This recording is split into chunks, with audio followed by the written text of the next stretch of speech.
Line சாக்லேட்ஸ்ல பாதாம், dates, chocolate மூணும் இருக்கு. ருசிக்கு சாக்லேட், அயன் சத்துக்கு டேட்ஸ், புரோட்டீனுக்கு பாதாம். தாத்தா ரொம்ப டெலிஷியஸா இருக்கு. Lion choco dates. Introducing Growth Guarantee Homes from MP Developers. Trust forever. Modi பற்றி ராகுல் விமர்சனம், ராஜ்நாத் சிங் கடும் கண்டனம்.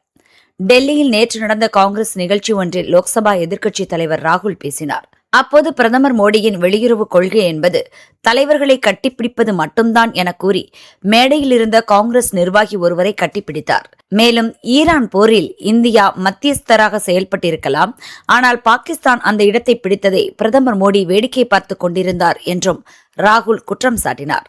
ராகுலின் இந்த கருத்துகளுக்கு பாரதிய ஜனதா தலைவர்கள் கண்டனங்களை தெரிவித்து வருகின்றனர். மத்திய பாதுகாப்புத்துறை அமைச்சர் ராஜ்நாத் சிங்கும் ராகுலுக்கு தனது கண்டனத்தை தெரிவித்துள்ளார். அவர் கூறியதாவது: பிரதமர் மோடி குறித்தும் நாட்டின் வெளியுறவு கொள்கை குறித்தும் லோக்சபா எதிர்க்கட்சித் தலைவர் ராகுல் தெரிவித்த கருத்துகள் மிகவும் அற்பமானவை.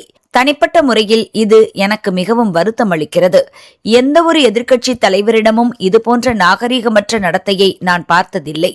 இத்தகைய நடத்தை ஆரோக்கியமான ஜனநாயகத்திற்கு விடுக்கப்படும் ஒரு தீவிரமான அச்சுறுத்தலின் அறிகுறி.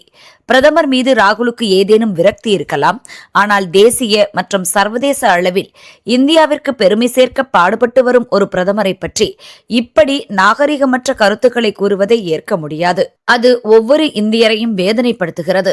லோக்சபா எதிர்க்கட்சித் தலைவர் என்ற பதவியின் கண்ணியத்தையே ராகுல் சிதைத்து விட்டார். காந்தி என்ற குடும்ப பெயரை தாங்கிய ஒருவர் இத்தகைய வெட்கக்கேடான கருத்தை வெளியிடுவார் என்பதை என்னால் கற்பனை கூட செய்து பார்க்க முடியவில்லை என்று மத்திய அமைச்சர் ராஜ்நாத் சிங் தெரிவித்துள்ளார். அரசு பணி வழங்கக்கூடாதென நீங்க எப்படி தடுக்க முடியும்? கரூர் அரசு பணி விவகாரம், ஹைகோர்ட் உத்தரவுக்கு தடை. கரூரில் நடந்த தாவேக பிரச்சார கூட்ட நெரிசலில் சிக்கி இறந்தவர்கள் குடும்பத்தினர் 31 பேருக்கு முதல்வர் விஜய் கடந்த மாதம் கருணை அடிப்படையில் அரசு பணி வழங்கினார். இதை எதிர்த்து ஹைகோர்ட் மதுரை கிளையில் பொதுநல வழக்கு தொடரப்பட்டது. வழக்கை விசாரித்த நீதிபதிகள் CV கார்த்திகேயன், R சக்திவேல் அமர்வு அரசு வழங்கிய பணி நியமனங்களை ரத்து செய்தனர். பாதிக்கப்பட்ட குடும்பத்தினருக்கு திறன் வளர்ப்பு பயிற்சி அளித்து உதவியிருக்கலாம், பணி வழங்குவதை விட பயனுள்ளதாக இருக்கும் என நீதிபதிகள் கருத்து தெரிவித்தனர். இந்த உத்தரவை எதிர்த்து சுப்ரீம் கோர்ட்டில் தாவேக அரசு அப்பீல் செய்தது. நீதிபதிகள் பர்திவாலா, வினோத் சந்திரன் அமர்வு விசாரித்தது. அரசு வக்கீல் வாதிடும்போது கருணை அடிப்படையில் பணி வழங்கினால் ஹைகோர்ட்டுக்கு இதில் என்ன பிரச்சனை இருக்கிறது? வேலைவாய்ப்பு தொடர்பாக பொதுநல வழக்கு தொடர முடியாது என்றார்.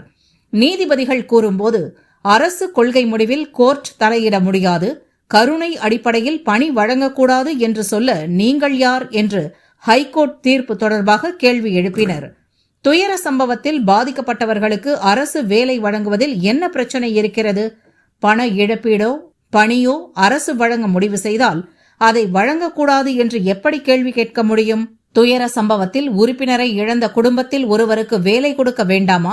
கரூர் துயர சம்பவத்தில் அரசியல் செய்யக்கூடாது என்று நீதிபதிகள் கூறினர். அத்துடன் 31 பேருக்கு அரசு பணி வழங்கியதை ரத்து செய்த ஹைகோர்ட் கிளையின் உத்தரவுக்கு சுப்ரீம் கோர்ட் நீதிபதிகள் இடைக்கால தடை விதித்தனர். அரசு மற்றும் மனுதாரர் தரப்பினர் விரிவான பதிலளிக்க உத்தரவிட்டு வழக்கை ஒத்திவைத்தனர். நட்டாவுக்கு உடல்நலக்குறைவு, எய்ம்ஸ் ஹாஸ்பிட்டலில் அட்மிட்.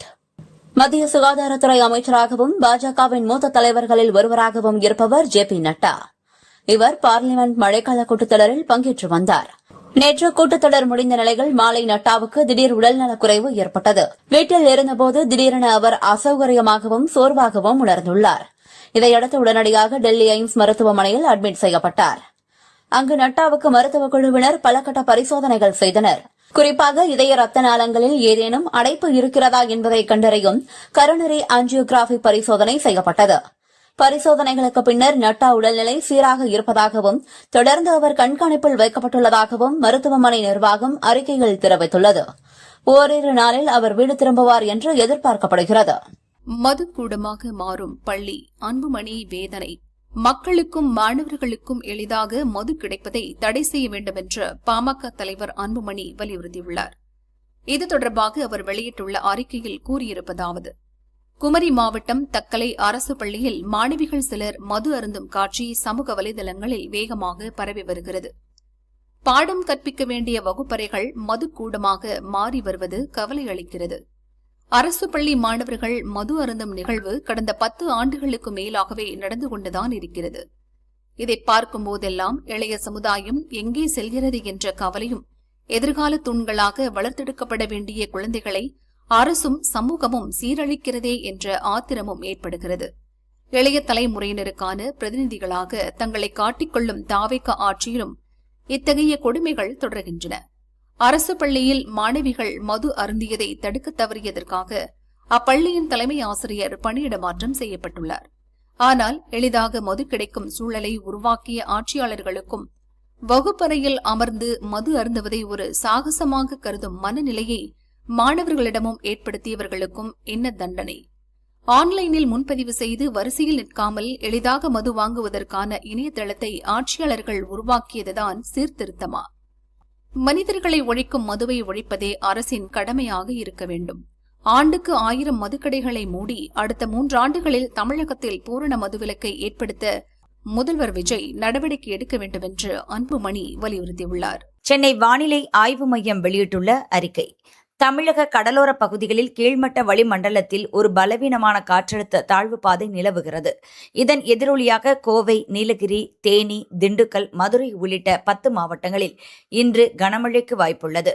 ராமநாதபுரம், திருச்சி, அரியலூர், பெரம்பலூர், கரூர் உள்ளிட்ட 13 மாவட்டங்களில் மிதமான மழை பெய்யக்கூடும். காஞ்சிபுரம், செங்கல்பட்டு, ராணிப்பேட்டை, திருவண்ணாமலை மற்றும் மதுரையில் நாளை பலத்த காற்றுடன் மிதமான மழை பெய்யக்கூடும். தேனி, காஞ்சிபுரம், செங்கல்பட்டில் ஆகஸ்ட் 19 ஓரிரு இடங்களில் கனமழை பெய்யக்கூடும். தேனி, கடலூர் மற்றும் கள்ளக்குறிச்சியில் ஆகஸ்ட் 20 ஓரிரு இடங்களில் கனமழை பெய்யக்கூடும்.